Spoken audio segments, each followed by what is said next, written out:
It's a very, very cold day in Michigan. Dylan, what's the temperature? Cold. Like -4 cold. I think today it got warmer up to what, 10? I don't even think it's 10. So we're staying inside, and we thought a wonderful recipe to warm us up would be American goulash. Here we go. All right, we're back in the kitchen here, ready to get our goulash going. And what we have here from a lovely market is ground round. We're going to use 2 pounds of it. That's the fresh stuff, people. That's awesome. Comes straight from the cow. Salt, pepper to season. I've got olive oil, Italian seasonings. I've got some other stuff I'm probably going to add to it. Basil, oregano, soy sauce, believe it or not. Garlic powder. I'm going to use some fresh garlic as well. We've got bay leaves, Hungarian paprika, and over here I can't see, seasoned salt. I'm going to use 3 cans of crushed to 1 can tomato sauce. Some people call for more tomato sauce. It really is up to your taste buds what you prefer. I'm also going to use some beef broth. We've got elbow macaroni. And over here, I'm going to give you a little tidbit quiz here. Besides the onion, we know these are green peppers. Can you tell which one is male or female? This is interesting. A female green pepper, if you look at the bottom of it, tends to be a little bit sweeter, and it has 4 areas here, where a male one actually has 3. So I just thought I'd share that. I tend to prefer the female ones, so I'm going to use 1. Okay, now we're at our station here. We're ready to roll. We've got all of the vegetables cut up. And the first thing we're going to do is add about 2 tablespoons of butter to the bottom of our pan. Heat that up nicely. You'll go ahead and make sure that the butter doesn't burn when you add 2 tablespoons of olive oil. Keep in mind, I'm going to drain this meat. We are using a leaner meat, but this just sort of imparts some flavor. So at this point, we're going to get 2 pounds into our pan. I'm going to break that up, and I'll be right back. As you can see, we have an audience as we're browning the beef. This is Moose, and he likes the smell. He's very curious and also likes to play with feet. All right, so we're starting to cook this down. It's not quite browned. Some people wait till it's all the way browned and then try and drain it, but I like to use that natural juice that comes from the meat. Because we are using a leaner meat, this is a better time to add it. I'm going to add my onion, which has been diced. I'm going to go ahead and add 2 cloves of fresh crushed garlic. You can use the canned version as well. At this point, I'm going to go ahead and stir in 1 shallot and a whole female green pepper. In a moment, we'll be back once this renders down a bit to add our spices. Okay, so this has been actually cooking down a little bit. I actually transferred this to a different pan because I didn't have a lid for the other one. But you're going to see here that the vegetables are softening up nicely. And to this, I'm going to add 2 cans of crushed tomatoes.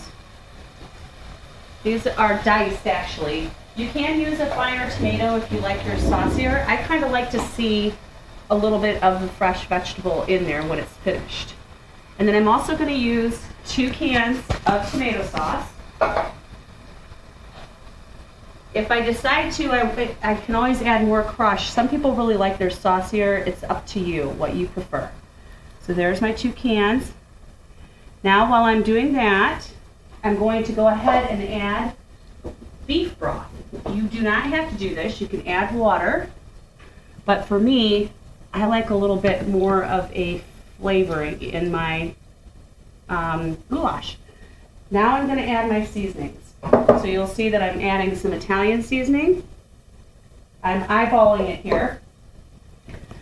I'm going to go ahead and add some seasoning salt. Now there's a trick to this. You don't want to add too much because I'm going to add something in a moment and I'll explain why. A little bit of seasoning salt. You just find that that kind of gives it a different flavor. This is why I'm not adding more than that. I'm going to add something called soy sauce, which people think, oh my goodness, why are you doing that? You're messing it all up. There is something about adding this that gives it a deeper, richer flavor. And this is about 3 tablespoons. I wouldn't do much more than that. I've got my pepper. You can always add more seasoning later, but you can't take it away once you add it. And then lastly, for more of color, but I like the smokiness of this, I'm going to use a Hungarian paprika. It's a hot Hungarian paprika, but it's not too spicy. Just adds a deep richness to this broth. Last but not least, we have our bay leaves.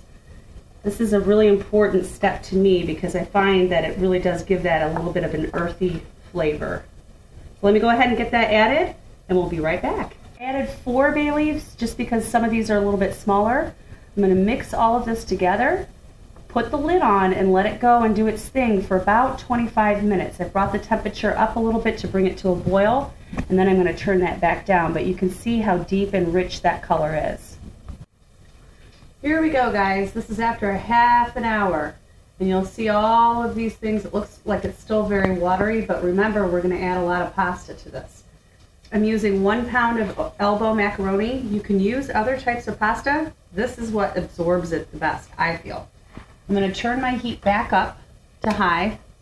I'm going to go ahead and add this. Make sure you mix it very well. If you have a Dutch oven or a large pot like this, this is great. I've seen some people blogging and posting about putting it in a crock pot. I've tried doing that before, and I found the noodles to turn out really soggy. So what I'm going to do is bring this up to a boil, but I've had this on high for about an hour. And once I add everything into the crock pot, I'm just going to put it on low and let that pasta get itself ready. So as you can see, we've added it to the crock pot for the final moments, but we're going to turn it off because I don't want the noodles to get too soggy. All of these flavors have incorporated together, and we're going to tuck it in and eat. Now I'm going to tell you something. You can also add Parmesan or cheddar to it, but I don't like to mix with a lot of the original Good Deal. This is a dish I remember from my childhood. Hope you enjoy it. Thanks for watching He Said, She Said. Food for thought.